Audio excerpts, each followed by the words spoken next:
અત્યારના યુવાનોને, અત્યારનો જે યુવાન જુવાનિયા છે અત્યારે જે આખો પિક્ચરનો બાપુ દોર આવેલો છે, પિક્ચરના આશિક બનો એનો કાંઈ વાંધો નથી, પણ ભગતસિંહ, રામપ્રસાદ બિસ્મિલ, સુખદેવ, રાજ્યગુરુ એને કોઈ દી ન ભૂલતા. સાહેબ આમાંથી નામ કોઈ નહીં સાંભળાયું કે રામપ્રસાદ બિસ્મિલ બાપુ કોણ હતા? રામપ્રસાદ બિસ્મિલ બ્રાહ્મણનો દીકરો સાહેબ.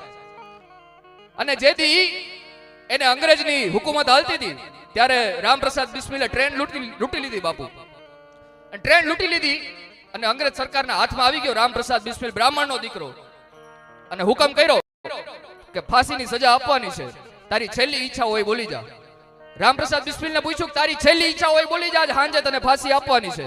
ત્યારે રામપ્રસાદ બિસ્મિલ કહે છે કે મારી ઈચ્છા મેરે મા બાપ કા એક બાર દીદાર કરા દો, મા બાપનું એક વખત મોઢું જોઈ લો, બાકી મારી કોઈ ઈચ્છા નથી. હુકમ કર્યો કે મા બાપને હાજર કરો. મા બાપને બોલાવ્યા.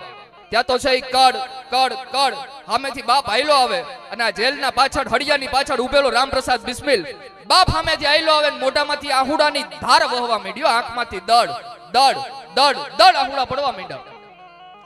અને આહુડા જોઈને રામપ્રસાદની આંખમાંથી ખૂણો ભીનો થઈ ગયો આંખનો. ત્યારે રામપ્રસાદની માં પાછળ આયલી આવે છે એમ કીધું કે એ બચ્ચા, मेरा बच्चा रो रहा है, तुझे पता था कि तेरे को फांसी एक दिन तो होनी ही होनी है, मेरा बच्चा रो रहा है. ત્યારે રામપ્રસાદ બિસ્મિલ બોલે છે કે મને રોવું છે આજ ફાંસી દેવાના છે ને માં, એટલે નથી આવતી, પણ તારા જેવી જનેતા કે તારા જેવો બાપ મને બીજી વાર નહીં મળે એટલે મને રોવું આવે છે સાહેબ. હા, ઈ રામપ્રસાદ બિસ્મિલ, ઈ ભગતસિંહ, એની મારે તમને વાતો કરવી છે. ત્યારે ભગવતીની વંદના કરી અને દુહાછંદની થોડીક યાદી કરાવીને એક બે વાતો કરી અને પછી આપણે ગોપાલભાઈને સાંભળીએ. ત્યારે